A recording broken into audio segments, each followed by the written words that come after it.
¿Alguna vez te has detenido a mirar el vasto horizonte y te has preguntado si existe un hilo invisible que conecta cada evento de la historia humana, desde el primer aliento hasta el presente?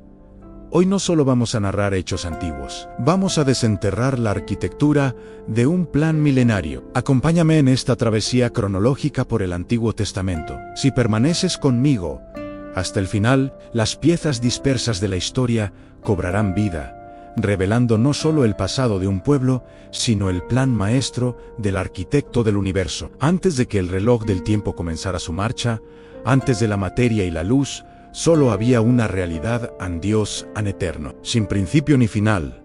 Él es la fuente inagotable de la existencia. En un estallido de creatividad y poder insondable, la voz del Creador rompió el silencio. En 6 días, el caos se ordenó, la luz se divorció de las tinieblas.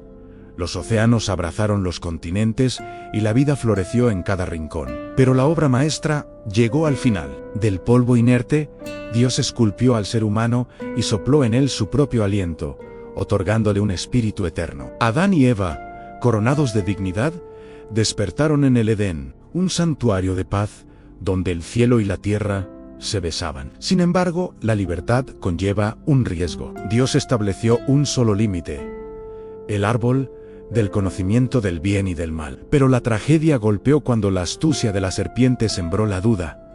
La desobediencia fracturó el cosmos. Por primera vez, el miedo y la vergüenza mancharon el corazón humano. Aunque la justicia exigía su expulsión del paraíso, la misericordia divina se manifestó inmediatamente ante Dios, cubrió su desnudez, prefigurando que, algún día, el pecado sería cubierto por un redentor. Fuera del Edén, la historia se tornó oscura rápidamente. La envidia se infiltró en la primera familia. Caín, al ver que su ofrenda no tenía el corazón correcto comparada con la de su hermano Abel, permitió que la ira lo consumiera, cometiendo el primer asesinato de la historia.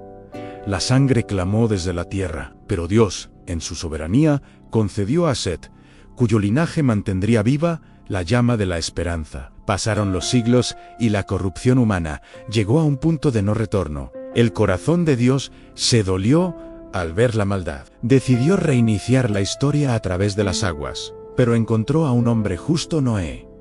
Durante 40 días, el diluvio borró lo conocido. Solo el arca, un refugio de madera y fe, preservó la vida. Al secarse la tierra, un arco iris cruzó el cielo. No era solo un fenómeno óptico, sino la firma de un pacto de paz entre el Creador y la creación. De los hijos de Noé, Sem, Cam y Jafet, brotaron las naciones que hoy conocemos. Sin embargo, la humanidad, en su arrogancia, intentó desafiar a Dios nuevamente, construyendo una torre en Babel para hacerse un nombre. Dios, viendo que su unidad se basaba en la rebelión, confundió sus lenguas, dispersándolos por la faz de la tierra y dando origen a la diversidad cultural. Aquí la historia hace un cambio de enfoque. Dejamos de ver a las naciones para centrarnos en un solo hombre, en Ur de los Caldeos, San Abraham. Dios le hizo una propuesta radical: dejarlo todo por una tierra desconocida y una promesa imposible, la de ser padre de multitudes. Abraham creyó, y esa fe se convirtió en la piedra angular de la relación con Dios. A pesar de la esterilidad de su esposa Sara y de su vejez, Dios cumplió su palabra. Isaac, el hijo de la risa y el milagro, nació, pero la fe de Abraham fue probada al máximo cuando se le pidió sacrificar a ese hijo amado. En el último instante, Dios proveyó un sustituto, enseñándonos que Él siempre provee el sacrificio necesario. La promesa fluyó de Abraham a Isaac y de Isaac a Jacob. Jacob, un hombre complejo y luchador, tuvo un encuentro sobrenatural que lo dejó marcado para siempre. Luchó con Dios y su nombre fue cambiado a Israel. Él tuvo 12 hijos, los cimientos de las 12 tribus.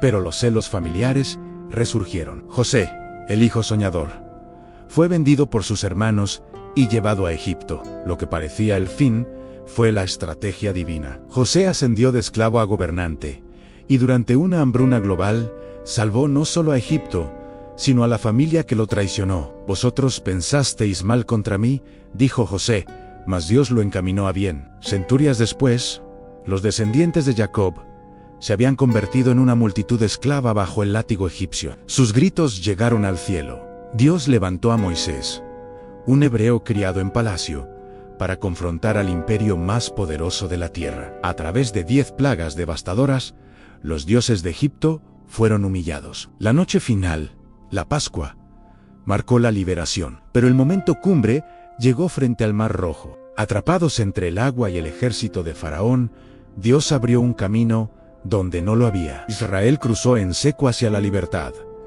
En el monte Sinaí, la relación se formalizó. Dios entregó los 10 mandamientos y el diseño del tabernáculo. Ya no era una relación distante.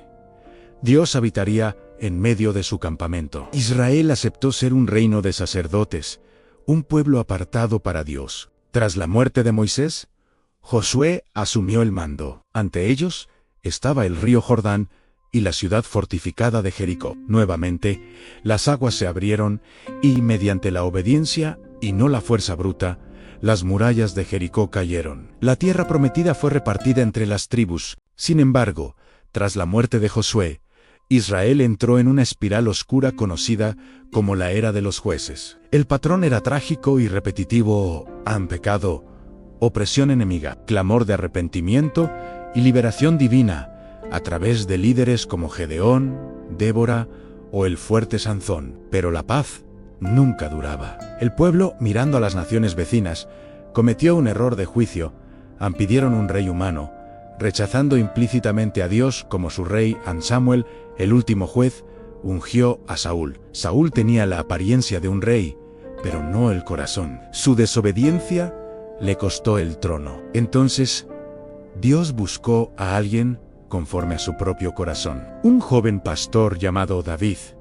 David no solo derrotó al gigante Goliat, sino que unificó la nación, estableció Jerusalén como capital y trajo el arca del pacto al centro de la vida nacional. Fue un rey guerrero y poeta, aunque no exento de graves errores morales que trajeron dolor a su casa. Su hijo Salomón llevó a Israel a su época dorada. Dotado de sabiduría sobrenatural, construyó el templo de Jerusalén, una maravilla arquitectónica para la gloria divina. Pero la prosperidad trajo complacencia. Salomón permitió que sus alianzas extranjeras corrompieran su adoración. La consecuencia de la idolatría fue la ruptura. Tras Salomón, la nación se partió en dos: en Israel al norte y Judá al sur. El norte se entregó rápidamente a la idolatría con reyes malvados como Acab y su esposa Jezabel. Fue en esta época oscura donde surgieron los profetas como antorchas en la noche. Elías desafió a los profetas de Baal,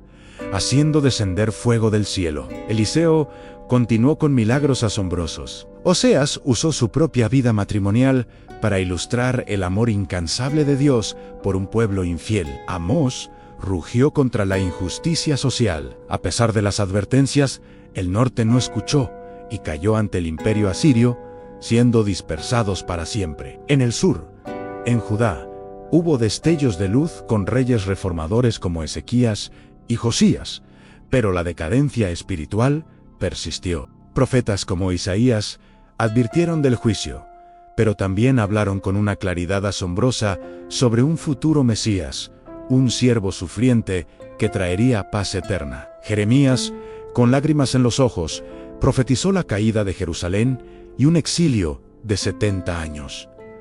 Lo impensable sucedió. Nabucodonosor de Babilonia arrasó Jerusalén y quemó el templo. El pueblo de la promesa fue llevado cautivo a una tierra extraña.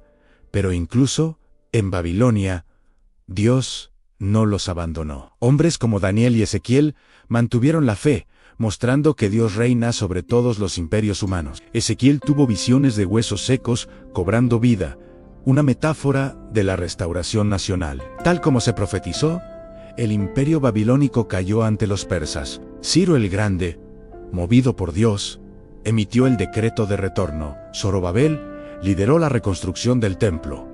Esdras restauró la enseñanza de la ley y Nehemías, con una valentía inquebrantable, reconstruyó las murallas de la ciudad en medio de gran oposición. La historia del Antiguo Testamento concluye con un pueblo restaurado en su tierra, pero bajo dominio extranjero, esperando el cumplimiento final de todas las promesas, esperando a aquel que aplastaría la cabeza de la serpiente definitivamente.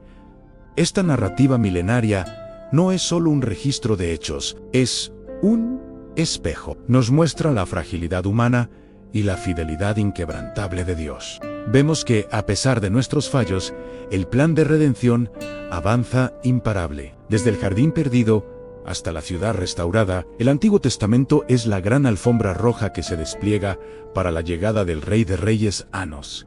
Enseña a confiar cuando no vemos, a obedecer cuando no entendemos y a esperar con certeza. El mismo Dios que abrió el mar, que sostuvo a Daniel en el foso de los leones y que cumplió su promesa a Abraham, es el que hoy te invita a ser parte de esta historia viva. Si esta travesía por las Escrituras ha encendido una chispa en tu entendimiento, te invito a no quedarte solo con la historia. Suscríbete para seguir explorando los misterios de la fe. Comparte en los comentarios qué personaje o evento de esta narrativa resuena más con tu situación actual. Tu historia también es parte de este gran plan. Nos vemos en el próximo video. Bendiciones. Bendiciones.